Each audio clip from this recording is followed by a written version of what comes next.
Hi, we are the Team Hearts, and our project is design, optimization, and mechanism study of anti-thrombotic microstructure surfaces on mechanical heart valves inspired by sharkskin riblets.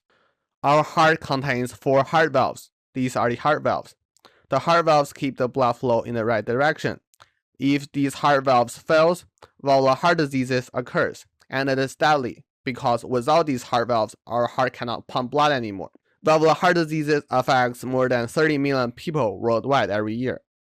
To treat this kind of disease, we need to replace the diseased heart valve with prosthetic heart valves.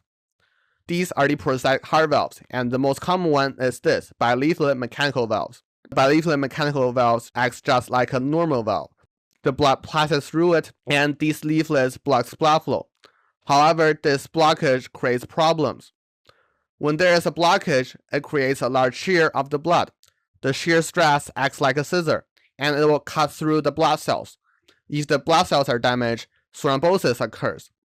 Thrombosis will cause strokes in our brain, and it may jam valves, causing our heart to malfunction. These are deadly. To treat this serious problem, we think about the fast-moving sharks in the sea. Why do sharks swim that fast?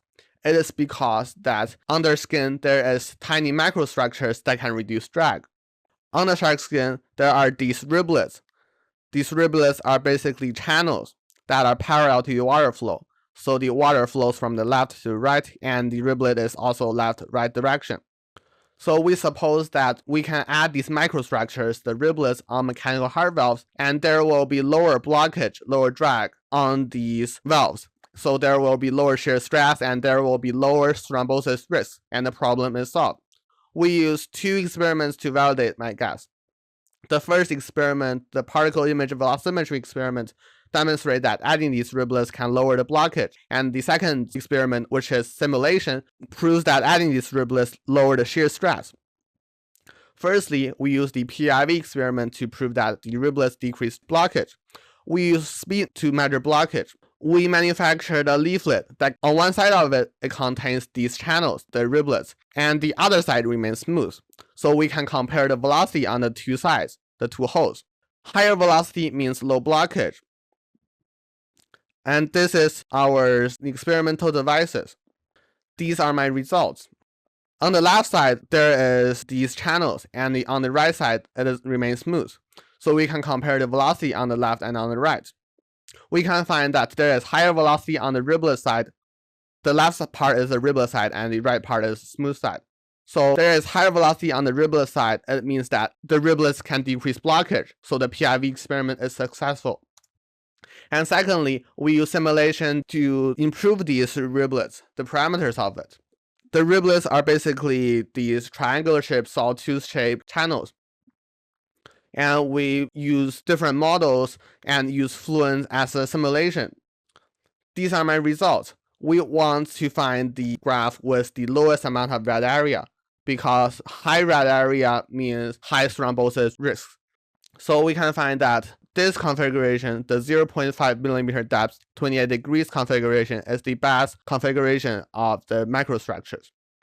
And we can also find that the valves with these microstructures have lower red area than the smooth valve, indicating that these microstructures can indeed decrease the thrombosis risk. And we also use the W value to prove this. Lower W value means lower blood clot risk. So we can find that this kind of configuration of these microstructures have the lowest amount of thrombosis risk. And in summary, firstly, I find an blood clot issue of the mechanical heart valve, which is lethal. Secondly, I think about shark skin, and I wonder that maybe the shark skin riblets can solve this blood clot issue. At last, I used 2 experiments to validate my results. Firstly, I used PIV experiment to validate the riblets can indeed decrease blood blockage. And secondly, I use simulation to find that these riblets can decrease the shear stress of the blood, and I find an optimal riblet design. Also, I use simulation to find the mechanism of the riblets. Thank you for listening.